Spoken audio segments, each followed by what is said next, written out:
साम्राज्य, सामान्यांचा असामान्य आवाज। छापा टाकायला गेलेल्या राज्य उत्पादन शुल्क विभागाचे अधिकारी आणि कर्मचाऱ्यांवर झालेल्या हल्ल्यानंतर पुणे विभागाच्या भरारी पथकाने टाकलेल्या छाप्यात गोवा मेड मद्याच्या अवैध गोडाऊनवर टाकलेल्या छाप्यात पथकाने 11,55,600 रुपयांची दारू जप्त केली। बार्शी तालुक्यातील खामगाव पिंपळगाव रस्त्यावर पवार फार्म हाऊस शेजारी असणाऱ्या झाडाझुडपामध्ये लपवून ठेवलेला मद्यसाठा महाराष्ट्र दारूबंदी कायद्याअंतर्गत जप्त करण्यात आला। यामध्ये गोवा बनावटीच्या ॲड्रियल विस्कीच्या 750 मिली क्षमतेच्या 284 सीलबंद बाटल्या असा एकूण 11,55,600 रुपये किमतीचा मुद्देमाल जप्त करून एका इसमाविरुद्ध गुन्हा नोंदवण्यात आला।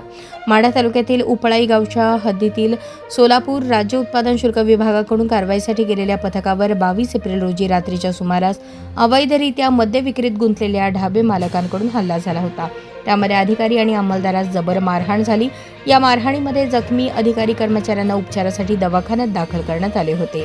या हल्ल्यानंतर राज्य उत्पादन शुल्क पुणे विभागाच्या विभागीय उपायुक्त सागर धोमकर यांच्या आदेशानुसार सोलापूर आणि अहिल्यानगर जिल्ह्यातील अवैधरित्या मद्य साठवणूक आणि विक्री करणाऱ्या ढाब्यांची आणि इसमांची माहिती काढून त्यावर कठोर कारवाई आणि प्रतिबंधात्मक उपाययोजना करण्याच्या आदेशावरून ही कारवाई करून घटनास्थळी असणाऱ्या इसमाला अटक करण्यात आली।